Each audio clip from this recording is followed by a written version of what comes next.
Рада вітати всіх на моєму каналі. Там десь гримить, нас обіцяли дощику, хоч би прийшов, бо на городі все сухо. З завтрашнього дня здорожчає електроенергія, як поливати. Така у мене стала дилема.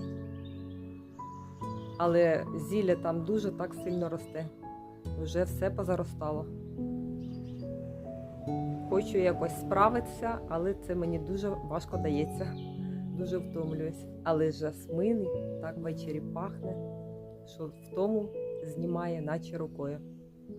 Дякую за увагу. До зустрічі!